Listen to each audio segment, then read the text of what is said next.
the Downtown Jiu-Jitsu Club. We are happy to have you tune in. This is Monday, August 30th. It's 3 p.m. here in downtown Chicago, Illinois, and we're going to try our best to give you a good podcast before classes begin. 4:15 is the start time, Monday through Friday. And how's everything going in your guys' world? Good. Just got a good workout in. Feeling good. Endorphins flowing. Pretty great. I hit a beach workout, hill sprints. Nice. Not really beach, but I was at Montrose Beach. You know that hill? Mm-hmm. It sucked, but Montrose Beach Hill. No, actually, I don't know that hill. It's Cricket. It's called Cricket Hill. It's sand? No, it's just like it's all grass, Mm-hmm. but it's right by the beach. And I was like, man, you know what? I'm gonna just go get back my cardio. So I ran like a mile, warmed up, then I hit 10 sprints. I just, need to embrace the suck. So what's your routine? Sprint up the hill, walk down the hill? Yeah, so walking down probably takes me like 25, 30 seconds, and that's enough recovery. So I force myself. As soon as I go around my water bottle, it's like the marker. As soon as I go around, I sprint back up. Mm-hmm. I did 10. Yeah, that'll do it. That's a good workout. Yeah. Yeah, that is. I would usually go to the one on Western, a few blocks north of Devon. I think it's called Warren Park. Mm-hmm. They have a pretty good hill there Yeah. too. Yeah, there's not that many hills out here. Mm-hmm. Over where I live in the suburbs, there's this hill called Sanders Hill, Mm-hmm. and they're huge. They're like 3 levels, so it's like small, medium, large. And in the winter, it's perfect for sledding, Mm-hmm. but in the summer, it's perfect for sprinting. Mm-hmm. And that one sucks, but it was good. Yeah, it got the endorphins going, and then it got me to the point where I felt like I was gonna die. I'm just like, man, I can't breathe right now. Like I have to just like focus on living. Yeah. And like that's the type of training that's good. You don't really get that feeling too much, just chilling. There's nothing like a good head rush at the top of a deadlift, and you're like, why am I passed out? This is Yeah. fun. Do you guys put much energy towards like your breathing to? That's what I was focusing on. Yeah. Are you trying any particular breathing method? When I was over there, I was making sure I was doing nose breathing while running to warm up. So nose breathing to warm up. And then when I was sprinting, I was in through my nose and out through my mouth. And I was doing like the cadence of like 2 and 2. So like every 2 steps. Mm-hmm. So trying to keep that pace going. And then for recovery, just taking as much oxygen with my diaphragm and then slowly letting it out. Mm-hmm. But letting it out is the hardest part. Yeah. Because I'm like, and then my body's trying to like breathe. Mm-hmm. At my place, we start with like backs on the floor, feet on the wall, and then like a yoga block between the knees, and just box breathing. So like you like forced like 5-second inhales, hold, squeeze everything, push against the wall, and then exhale, push the ribs down. We do it for like 5 minutes straight. By the end of it, you're like sweating. So you're on the ground. Yeah. doing the breathing. It's just all like it's specific like breath work, and then we get up and we do the the hip stretches we did the other day, right into that. So then you have to focus on your breathing to even get through those. Mm-hmm. Yeah. Breathing it's huge. Like not so many people like you stress breathing too in jiu-jitsu, right? Mm-hmm. Like certain breathing patterns, certain breathing techniques. Yeah, there's if you study the tradition, you have to. Hicks and Gracie is such a major, influence within the jiu-jitsu tradition, and he's in the Hulk movie, teaching the Hulk how to breathe. It's well known that he put a lot of focus on that, and I remember you would see the older experienced guys. It was very common to hear like. There's this, you can hear the breathing being practiced, and then starting off in the journey, you probably remember how many times you exhausted yourself holding your breath in or breathing from your chest. So you can't deny that there's, this is something that you have to evaluate and see if it's something that you're going to benefit from, which it's hard to find someone who's going to argue that there's no benefit in it. Yeah. And from my own experience, it feels like when you start to redline, your heartbeat is in, you're at a really high beats per minute.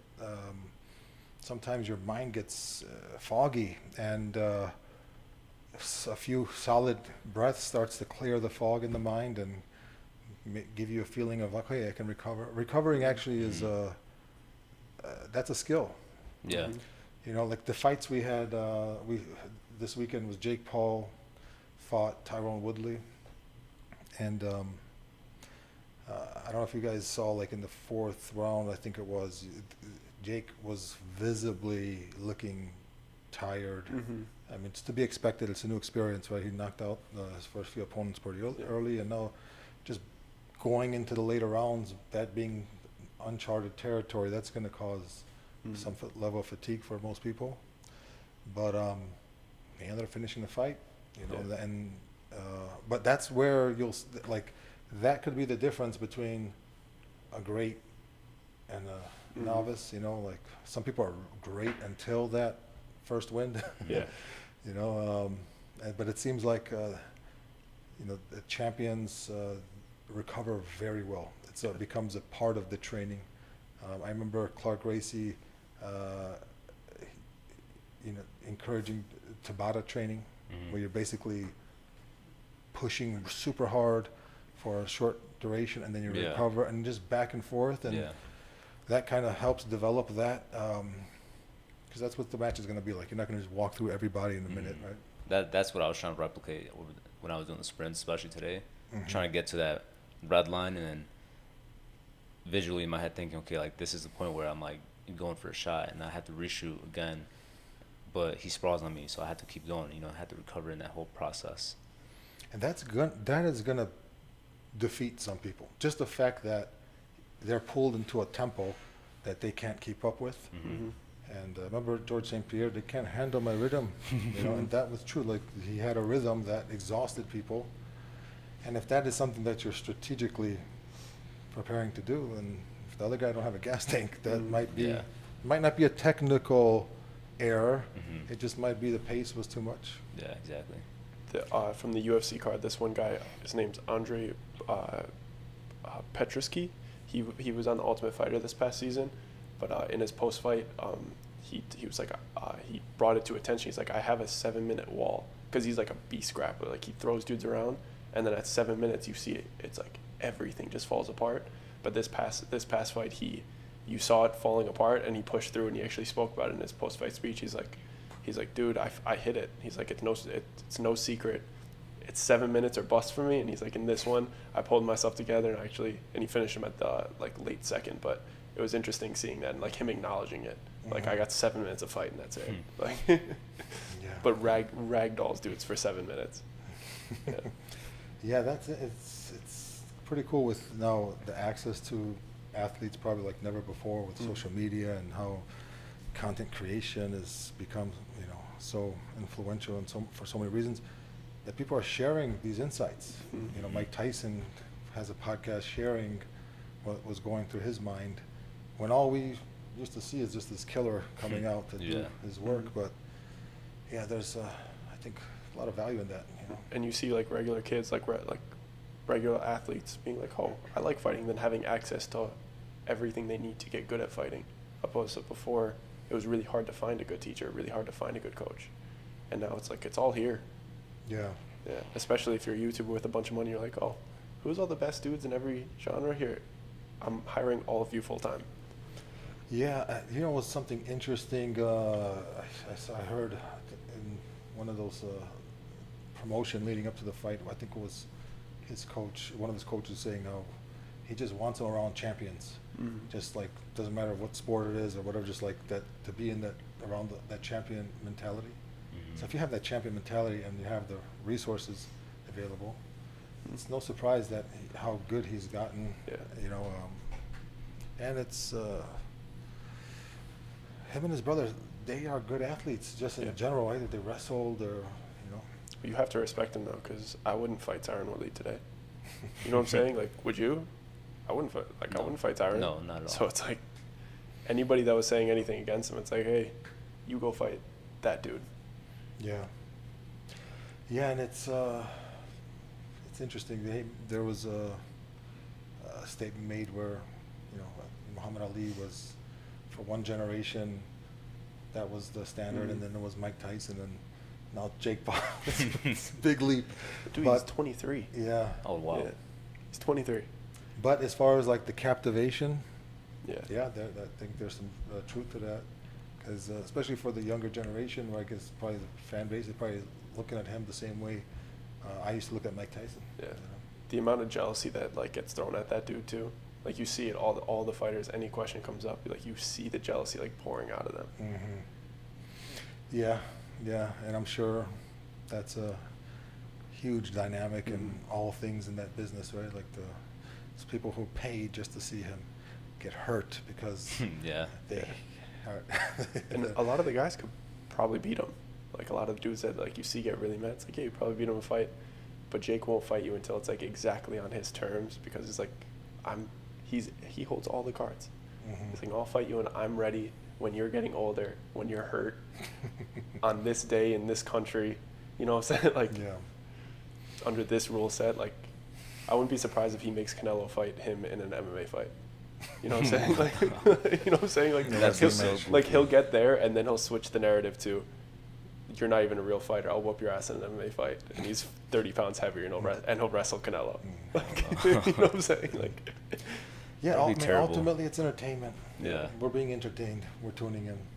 You know, it's the entertainment industry. It feels a lot more and more like WWE. Mhm. Like, and I'm fine with that personally. Yeah. You know, I'm Yeah. fine. You know, but how yeah. funny would it be if he got Canelo into a cage and just opened up with leg kicks, and you're just like, Jake's about to beat up Canelo With a flying knee. Yeah, you know, like, Yeah. I'd be so sad, honestly. it's For his brutal. legacy to be tarnished by one YouTuber. Yeah. Yeah. I thought we had a good message in the promo leading up to like, or I think it was at the end of the fight. He had mentioned he was a bully, Mhm. and then when he began getting bullied, then he felt the hurt, and Mhm. now he's advocating for less bullying. Even though he's bullying people. Yeah. Yeah, sure. So a little bit of mixed signals. Still doing the same thing. Yeah. But yeah, I think the advice was good. You don't get into some type of sport to help build you up, build your confidence. And Did he say that after at the press conference? I or think in the after ring fight? there was like some encouragement to, you know, people who are struggling to get into boxing, how Mhm. that's helped them. And yeah, I think it's a lot of value in that, in the struggle. Right. Yeah. So yeah, you got to give him props, but at the same time it's hard to give him props for some because he's annoying to a lot of people Yeah. and provocative. But yeah, I mean, it's entertainment, I guess. Yeah. What can you do? Yeah, we got some house notes too. For those of you, the members here at the Downtown Jitsu Club in Chicago, we have a Spikeball tournament coming up. That's end of or mid to late September. I split up the teams. I'll probably put them on Instagram. Probably just put out the teams, the bracket, and then just try. Like, I'll probably send out an email to everybody that I put in the bracket, just to make sure everybody could come. And what is Spikeball? Spikeball's it's like It's fun. Foursquare. And what is So, Foursquare? Spikeball is fun personified. No, it's like Foursquare meets volleyball. Oh, what is Foursquare? I don't know. You You, never never played played Foursquare? No. Really? Old I asked generation. your sons too if they played Foursquare, and they had no idea what it was. Really? So What was that, just like a niche time in I don't like in our upbringing? time, I guess. So basically, there's 4 squares. You might not believe it. No You've lie. never seen like the 4 squares just on concrete, like where it's just like, well, why is there just 4? It's like one big square cut into 4. Like at your kid's school, like you walk through the school and like you just see it on the concrete. No, we had the several boxes that you jump through. Oh. with Oh, like hopscotch. Hopscotch. Nah. So this, like, you take a kickball and basically you have to like bounce it to that person, like into their square, and then they have to slap it into their square, and it's like, Hmm. So you Just can't like- hit twice in your own square. yeah. Okay. Yeah, so you're just trying to fake it. That's all it is. It's just like one dribble towards them, and then Now everybody's just trying to do that. Spikeball, it's like volleyball where you get 3 touches per team. Mhm. One teammate can only touch it one at a time, so you can't like boom, boom. It has to be like pass it back and forth between him and his teammate. Like a volleyball volley. Mhm. Up to 3 times like volleyball. And And, then then you Foursquare spike is when you you spike into the trampoline, and once it hits the trampoline, it's the other team's Yeah.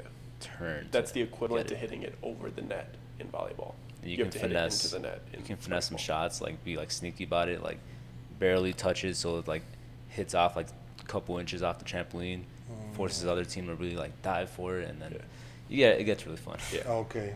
So there'll be value in making it like in volleyball where you just like tip it over the net, or if you spike it hard. Yeah.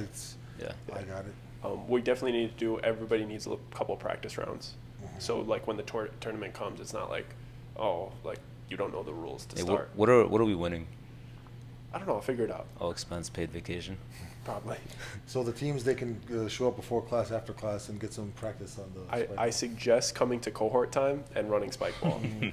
It's actually such a good grappling warm up too. It's perfect. Yeah, it's perfect. really perfect. Do they have names on these teams? So you're split up by the color of the shirt that you bought from the bandana drop, and I just put green team 1, green team 2, and then they're gonna face each other in the first round. So like hopefully, like in the next one, it's like 1 green, 1 black, 1 white. You know, so then it's. And is it like first round elimination, or is it like a round robin? Yeah, come ready. Oh, okay, okay. Yeah, no loser bracket. You lose, you're out. You're done. You know what I'm saying? So get your practice in these few weeks. Don't come in unprepared. Come in ready to compete. Come in ready to fight for your life. Very cool. What's the prize? I'll figure it out within the next few days. So there was a prize. What was the last prize I saw you putting together? You had the bag, the white bag. Oh, that was it. Oh, okay, so go ahead and scratch that. It's going to be a cool prize. It looks like it's off to a good start. Yeah. That one will be given out the day of the Spikeball tournament. Yeah. What else do we have? Yeah, with the last merch drop with the bandana shirts. We also have the same design coming out in a rash guard. It's something with co-branded with Fuji. And did you do black and white or white and black? We have all the colors of the shirt. So there'll be a black rash guard, there'll be a white rash guard, there'll be a green rash guard, there'll be a white and green rash guard. They're all long sleeve, just like the shirts. And those should be here within the next 3 to 4 weeks. So when those arrive, you'll see them on the Downtown Jiu-Jitsu Club shop. That's dtjjc.shop. And the shop is up and running. We have some gis in stock right now, along with some other items. So check that out. Something we were super excited to recently get integrated into the site is the Designs for Sport line. Designs for Sport, I believe to be one of the highest quality supplement lines you're going to come across. So give that a look. We have some pretty cool items on the site.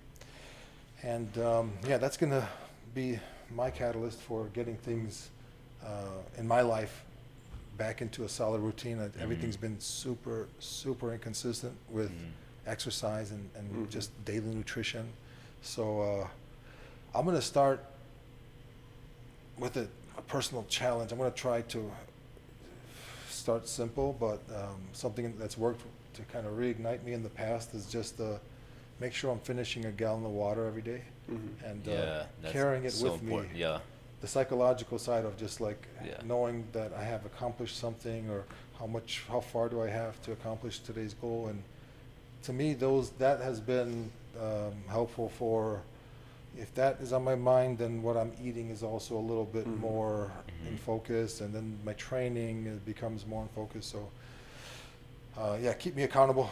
If you don't see my gallon, question me. Yeah, we should do like a team challenge. I'm down to stay on the team nutrition. fitness challenge. The nutrition, because I have this Whoop strap. Bro, I had Portillo's on Friday. I had Portillo's last night. So tell me about it, bro. I was feeling in the sprints. Dude, Portillo's on Friday. My recovery was like, I think a 27. You know, it basically said like, relax, like go, maybe like do sauna like nothing. I ate really good the past 2 days. Had over 95 the past 2 days in a row. Just cause I ate good. Wow. And I didn't eat I guess my body's like really sensitive to eating close to bedtime. So if I stop eating at 8, but I have like 2 good organic meals, I go to 90 no matter what. How is that? Is that a Fitbit? No. No, it's a Whoop strap. So it takes like your sleep into play, your heart rate variability, your resting heart rate, how much strain you had the day before, your max heart rate the day before. So it assesses how ready your body is to take on like a high heart rate. So it's not like, oh, are your muscles sore? Is your nervous system ready to train? You know, there's a few guys, I think they have this on their bicep and they're training with it. Yeah. That's the same thing? Same thing. Yeah. Is it like They give you that attachment so you could grapple with it. Because this, like, it's just hard. I would feel really bad if I, like, scraped this across somebody's face. What? Whoop. Whoop. Whoop, yeah. W-O-O-P? Yeah. Honestly, sponsor us, Whoop, please. Yeah. That's like, I really like your stuff. I'm going to clip this and email this. That's not like an Apple product or no, Google product. It's its own thing. Whoop. It's their own thing, yeah. Mm-hmm. And it's just like top of the line, like, and it's so cool, like the weekly and monthly reports. This is not a paid promotion right now. Like, it's the weekly and monthly reports are actually like really in depth. It gives you a little questionnaire every morning. So if you just answer honestly, it's like ice bath. Like, did you like watch a screen before bed? Did you do this? Blah blah blah. And it gives you a percentage of like, all right, when you do this, your recovery is 11% less. Like for me, if I like I said, the meal, like, oh, did you eat late? Yep, I did. And it's like 24% less. Wow. Less ready to train, yeah. Damn. Yeah.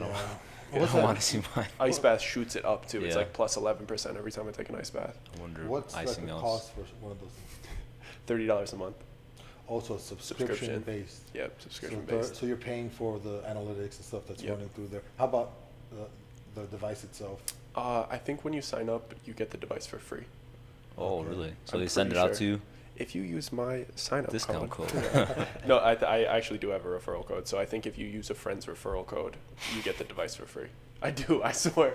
I just did it for Ebro. Ebro just got it. All right, fine. Do it for Yeah, me too. Brisa got it too. Oh, okay. Yeah. All right. But Brisa used Ebro's snake.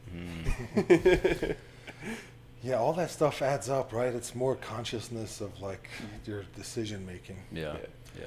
Yeah. and it's momentum too. So, and it also, like, when it's a really low, you don't feel guilty for not training. You're doing the right thing. Dude, I swear, because, like, bro, I feel so bad if I, like, oh, I've missed workout just based on, like, oh, I'm not, like, I feel like a punk. I feel like not tough, you know? But this is like, oh, you're 17%. Oh, good. I should just take an ice bath, stretch a little bit, get a few meals in, get 8 hours of sleep, and I'll be 90% tomorrow ready to go. Interesting. There Yeah. seems to be more and more focus on this. You know, in the past, I remember, okay, going to the gym, gonna just kill myself, and then you assume that you're gonna benefit, which you typically do. There's a lot of value in it, but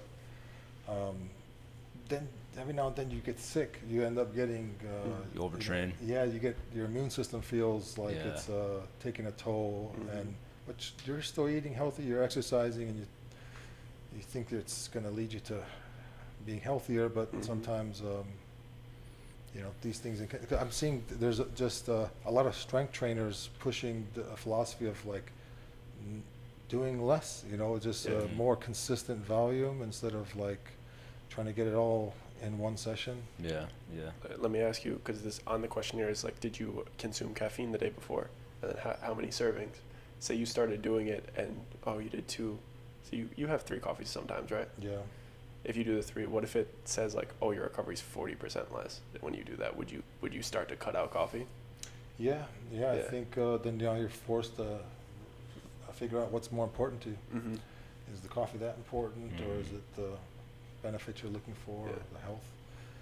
Yeah, so I think we probably try to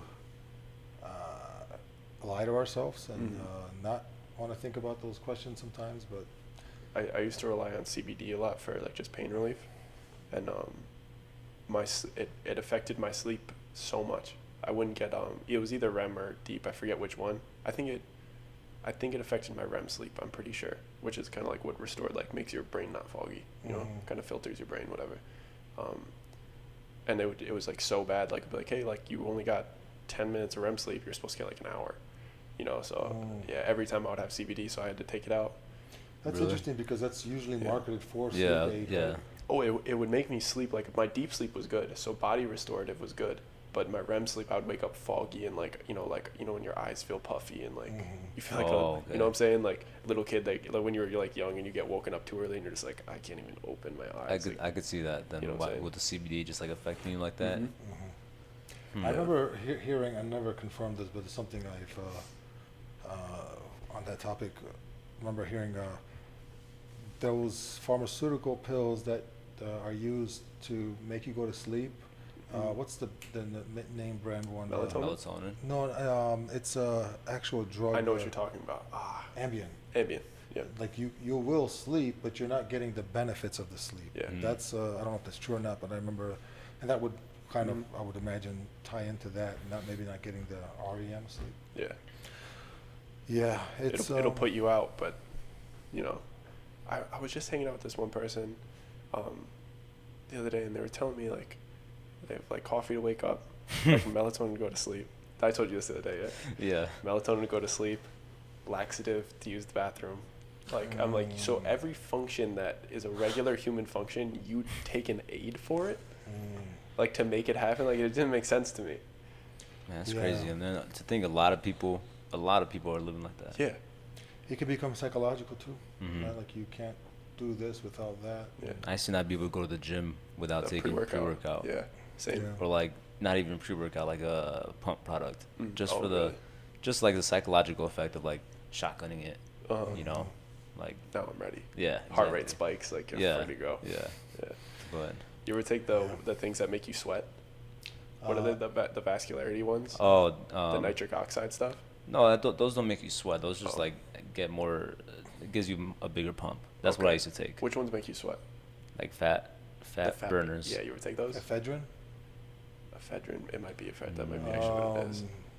Yeah, It's like there's one that was famous and then it got banned. They still kept the same name, but they took the ephedrine out. Jack 3D.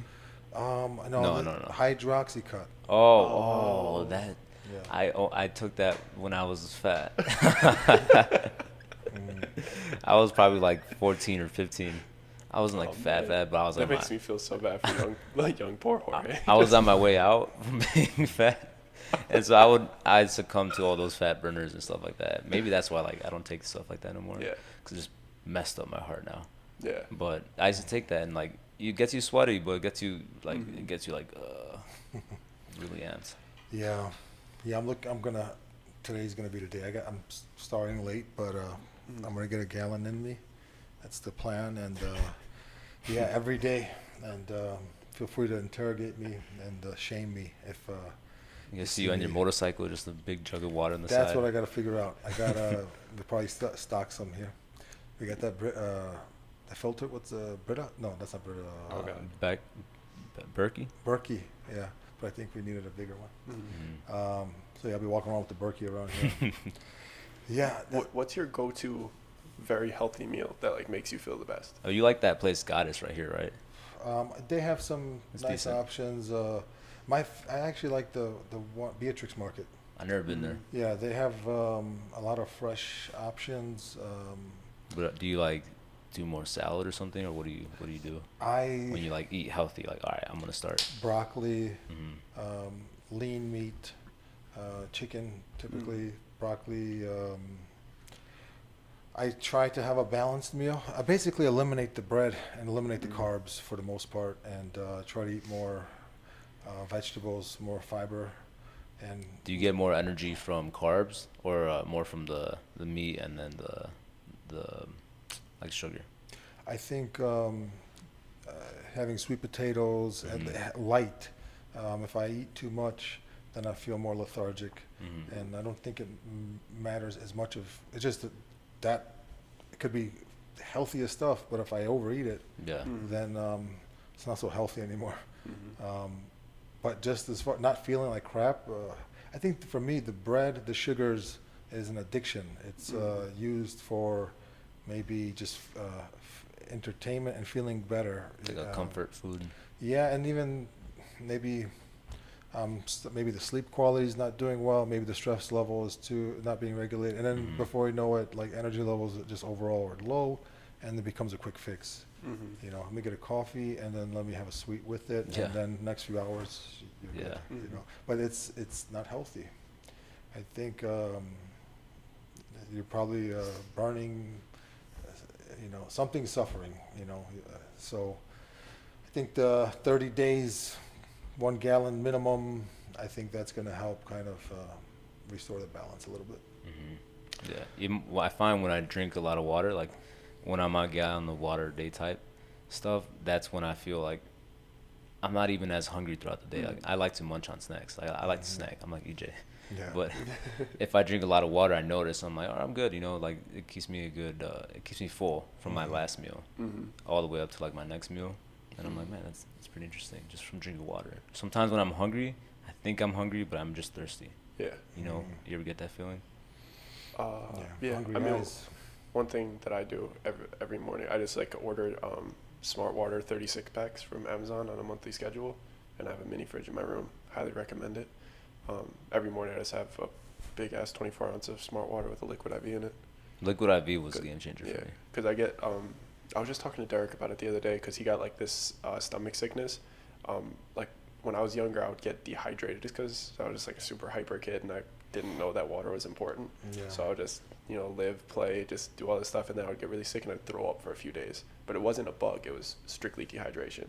So since then, I got it once when I was like probably 2 years ago, and I was like, as an adult, it was like really bad. I was like, oh, I don't like this at all. So since then, I've just been doing that Smart Water trick every morning. What's liquid IV? It's just like it has like electrolytes, sugars, salts, sodiums, just like that. Just hydrates you. Just hydrates you. Yeah. So they market it as the equivalent of drinking like three glasses of water. Yeah. So I just start my day with that, but then I still try to get the right amount of water in. I don't do it to like, oh, I haven't had water in so long. Let me just have one bottle with liquid IV in it and I'm good. There's some people that don't drink water at all. I can't believe they just drink pop. Like they're just like, all right, I'm gonna have a pop, and they go get some juice, and then they go get another pop, and they have like like orange juice or just like sugary juice like that. Not even fresh. Ebro was just telling me like he just when you're walking someday you just like you have an open heart and a homeless guy's like, oh, can you please just give me some food? And you're like, oh yeah, come on, let's just go get some. He's like, I brought this guy in, get whatever you want. The dude gets a big ass Pepsi and a bag of Skittles. and I thought about that and I was like, that kid, like it's like a grown man, but realistically that's just a kid that was never taught about nutrition. Because like, and I was Ebro was making fun because I went into like, if he just knew how to eat right, he could get like some mental focus, can maybe go organize his things, his skin's looking better. And Ebro's like, yeah, it's definitely not the crack that he was doing, it's definitely the nutrition. Like Yeah, I remember watching that show, what is it, Celebrity Rehab, I think it's called. And I remember one of the people who was in there for something like that, cocaine or crack or whatever. He said that my first addiction was sugar. Like that's what led to the, because it's obviously a lot of, there was steps to get there. Yeah. But there's a similar reaction to some extent of like, I need energy now. Yeah. And or I desire it. I would find myself like just waking up and finding myself rummaging cabinets for it. You know what I mean? So the body becomes dependent on it at some point. But yeah, it's we all have our vices. Sometimes I look at people who, like, I don't drink my sugar, but I'll eat it. I like, and so for some people, the Pepsi, the Coke, like, for me, I don't like soda. I like soda water, but I don't like soda. When I look at the can, I'm like, that much grams of sugar, and it's so quick. Yeah. I'd rather take my time and eat it. Enjoy it, yeah. But it's the same poison. Have you had Zevias? Oh yeah, I'm stocked with those. Oh, I smack 3 a day. Yeah, they're so good. Yeah, hopefully they don't say the stevia leaf now causes cancer. I'm so worried about that because I'm so on board. That's usually what happens, right? Some stuff feels too good to be true. Yeah, that's man, we're pretty far in, right? What are we with the time? We've been talking 35 minutes. Pretty good deal. Yeah, just a quick recap. We have a Spikeball tournament, probably no later than late September. That's the goal. The online shop is up, and we have some new inventory on there. We're super excited about the supplements. Check those out. Do some research. Check out the Designs for Sport line. They're connected with Designs for Health.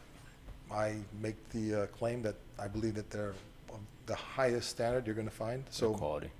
yeah, super high quality. I know for the Designs for Health line, you just couldn't get that. You couldn't just offer those products. It was for health practitioners. Yeah.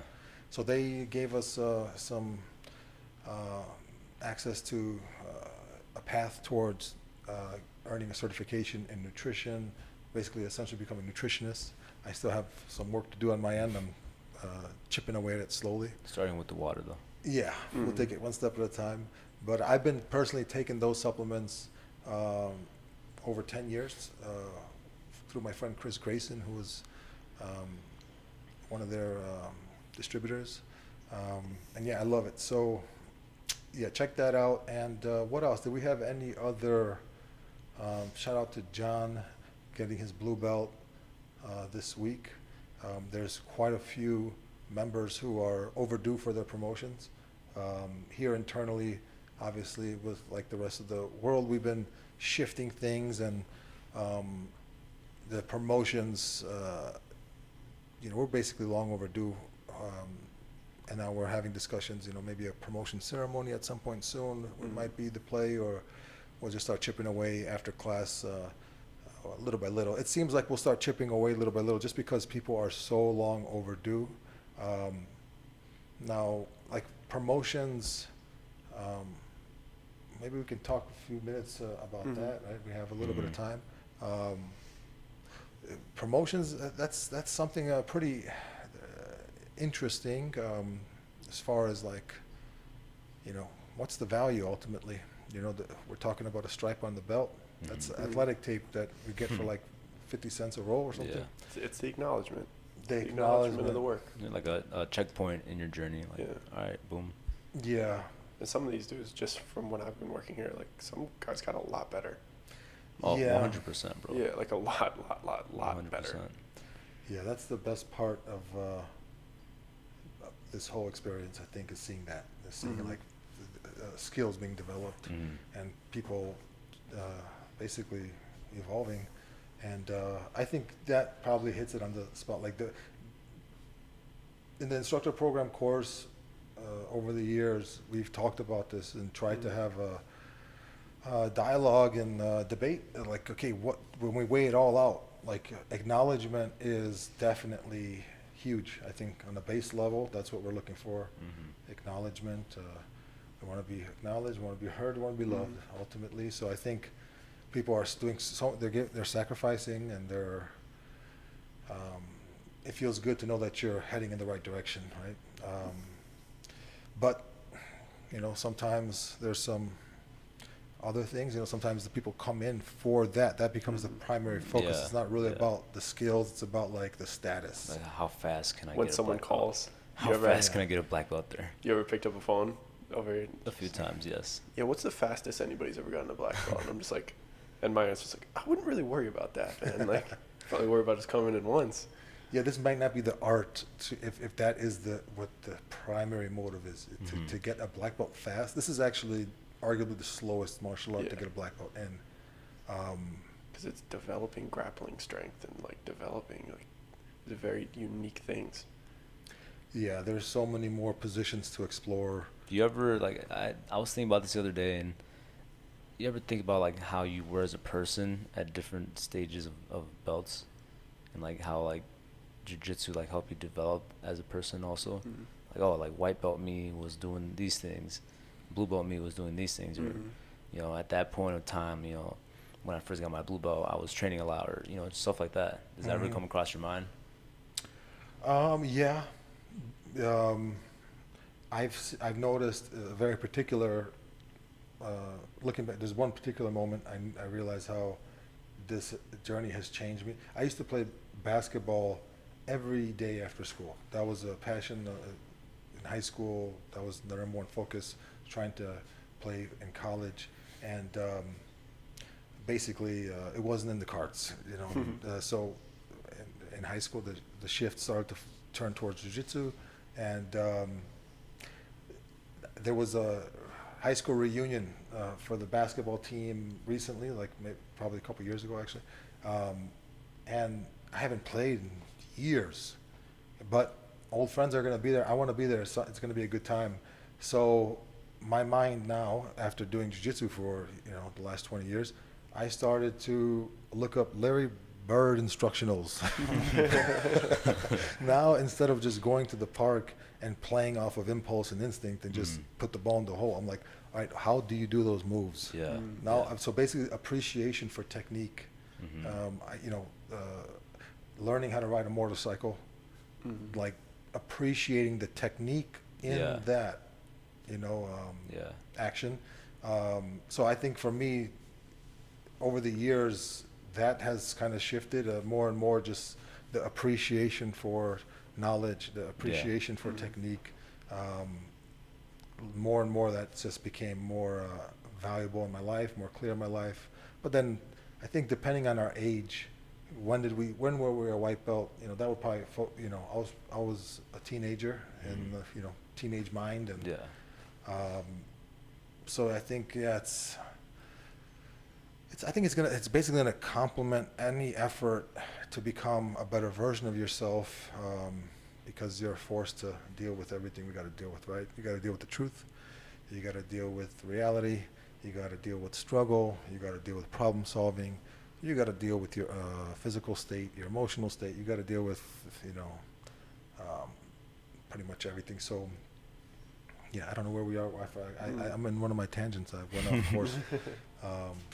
But as far as the promotion stuff, this is a topic that, I think this was taboo 20 plus years ago to like even ask. That was just a negative kind of vibe tied to like asking your coach, hey, when am I going to get promoted? Because some people I think probably take it personally and like, oh, you second guessing my judgment or whatever. I feel like a huge thing, especially with our students, like with the pandemic, everything got shut down, and a lot, like, they committed to us, and they've committed like it's almost closing on like 2 years now. That's like 2 years of work unacknowledged, so like when they go, oh, you're still doing the jiu-jitsu thing, and then people that don't train, oh, you still a white belt, bro? Yeah, exactly. That hurts, dude. That hurts. Bro, you've been blue belt for like years, bro. Yeah, you know what I'm saying? You've been white belt for years. Yeah, and it's like we know how much better he's gotten. He knows how much better he's performing in the room. But just like when you go out and like it's part of their identity, you're like going out and you're expressing yourself, and then people that don't understand, like, I feel like it could be like like chipping at the ego a little bit. Like, you get a blue belt, you change your name to Protein BJJ. Yeah, exactly. Yeah, I this is man, I think that's like a subject within itself, right? Like sometimes it does become the identity, especially how much it's involving. Like, it's like blue belt, but it's like I spend 4 months kickboxing, so it's like, you know what I'm saying? Like, it's things like this. Like, people will spend months wrestling, and it's like, you're not getting promoted to jiu-jitsu, but Meek's here, so like you have to wrestle. You know what I'm saying? Like, why would you give up this opportunity to wrestle? So your jiu-jitsu's not progressing, but you as like a combat athlete, you progress so much, Yeah, I think you have basically priority, right? Like if you're coming in and like the only thing that matters is this, I want this title because people will think of me differently with this title. Like you're off to the wrong, because your intention is kind of like, but if your intention was like, I want to be a better version of myself, I want to learn this art, I want to learn how to fight, I want to like grow, then the belts will follow you. Yeah. It's like the seeking of knowledge. Yeah, those things will be like the cherry on top. As far as like, well, how do we, deal with this? What's the philosophy? Like generally the IBJJF standard of timeline, what is the belt system? Like, what's the colors? Like, pretty much I think the IBJJF standard is within the global jiu-jitsu community, probably the standard. There are schools that maybe have slightly different belt colors even that are still legitimate schools. What's your opinion on fifth stripes? Fifth stripes is basically miscommunication with the office. Though over the years, we've had some fifth stripes too. Basically you have someone who's got a 4th stripe. You got to play it off. You're almost there. Yeah, sometimes. You're right there. you'll have like maybe the record keeping in the office is not up to date, or maybe and now when you combine that with the stripe fell off, now you end up in a situation where you give the guy the stripe because you're the combination of those two things being, off, and the result is a very embarrassing moment for the instructor, and but one thing that as we debate that topic, within the belt colors, you have stripes, and some schools have abandoned the stripes. So just, hey, we're going back to just white, blue, purple, brown, black. Yeah. So, I mean, at the end of the day, like, I think, it is part of the tradition. There's value in having a lineage that, there's a tradition you're attached to.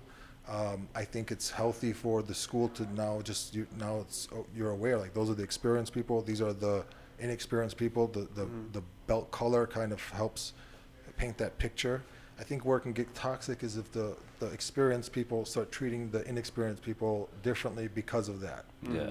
That's like that's just unhealthy. I think it should work out where, hey, those experienced people are the ones who are kind of like helping guide and take care of and help motivate and bring those inexperienced people up. So the belt color has some play into that. We can identify each other a little bit better. Yeah, ultimately, I think it's like, are you really growing? Are you really developing a skill? And imagine if you enter a place and you get the black belt, but you didn't get the skill. But what if you got the black belt skill, but you didn't get the black belt yet? You know what I mean? So it comes down to what's important to you. So for us, what do we look at?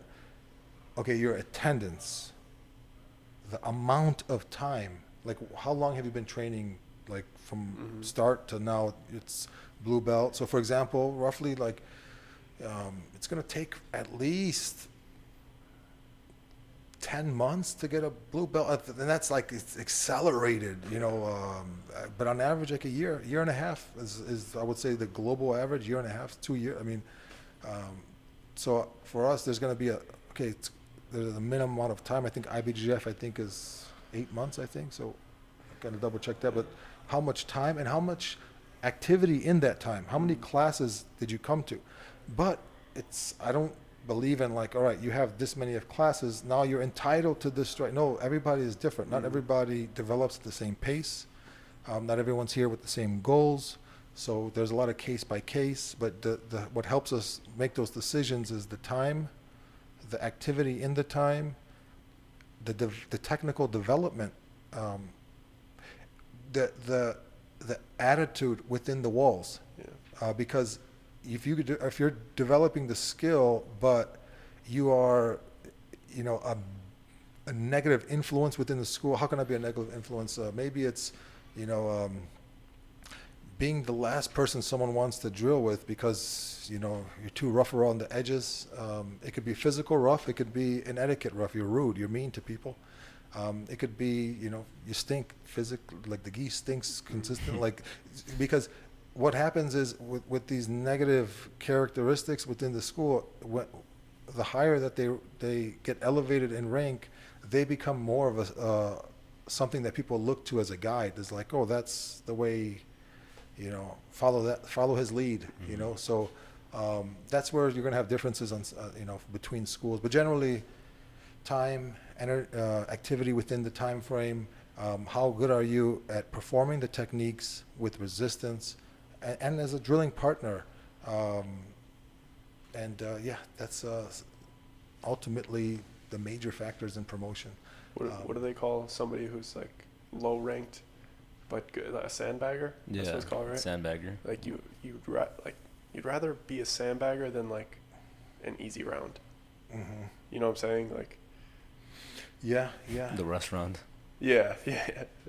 Yeah, and I also think something, and this is where people have difference of opinions. I would imagine. I mean, on everything we're gonna have difference of opinions out there. But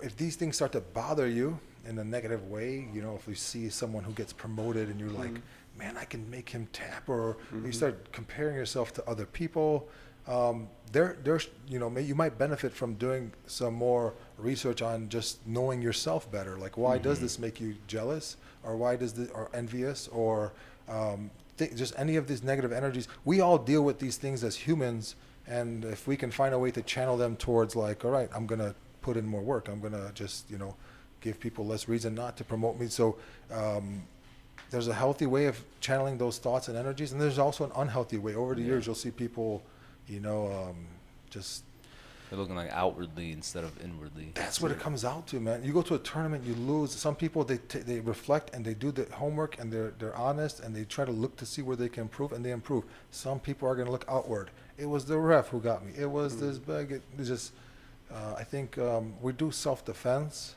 and I think that learning about ourselves is a part of self-defense, because if we don't, we're probably going to get in trouble. We're going to make decisions based off of maybe jealousy or envy. We're not aware. We're just impulsive, and we're just going to go. And so I think that's part of this journey at some level. Know yourself a little bit better, and ultimately, what's put it all in context. What are you here for? What did you come here for? If you came here for a title, for people to think of you differently, just the status, like, you're off to a wrong start. If you're trying to get better, I think we have a great track record over 20 years. I've had people who, for one reason or another, they didn't get promoted, but they got the skills. And if you came here to get the skills, like, I did my job. Yeah. Promotions are not guaranteed, because you'll become a representative of that tribe, and there can be various reasons why ultimately your instructor doesn't choose to give you that. So ultimately it comes down to communication, and I personally think it's not a taboo to talk about these things. I think it's part of this teamwork. You entrusted us with your journey. Let's talk about it. Let's figure out what are the goals. Let's see what we can help to do to guide you towards those. If the promotion, we can talk and see, okay, what are the things that we might have to focus on at this stage in our journey. All of that is healthy, and what we're planning to do internally now over the next couple months is we're going to be actively having meetings with each member here. For the members of the podcast, feel free to proactively schedule your meeting. So we'll push you to the front of the line, just for as a kind of a thank you for listening. What are we, 50 minutes into the podcast? So if you made it this far, you bumped to the head of the line. Basically, we'll sit with either me, George, or Doug, or any other staff member here, and we want to get to know a little bit more about how your goals have changed over the years. And we've also changed softwares through the pandemic. We want to make sure our records are up to date and accurate with the reality of where you are. So keep an eye out for that, and actually send us a direct message now. Get it started. Active members, hit us up. We want to update your profile and help you on whatever you got focused on now. Anything else, guys, before we close it up? No, people are coming in now, so I think. Yeah, class is starting. Thank you for tuning in, and we hope to see you on the mats. Peace. Peace.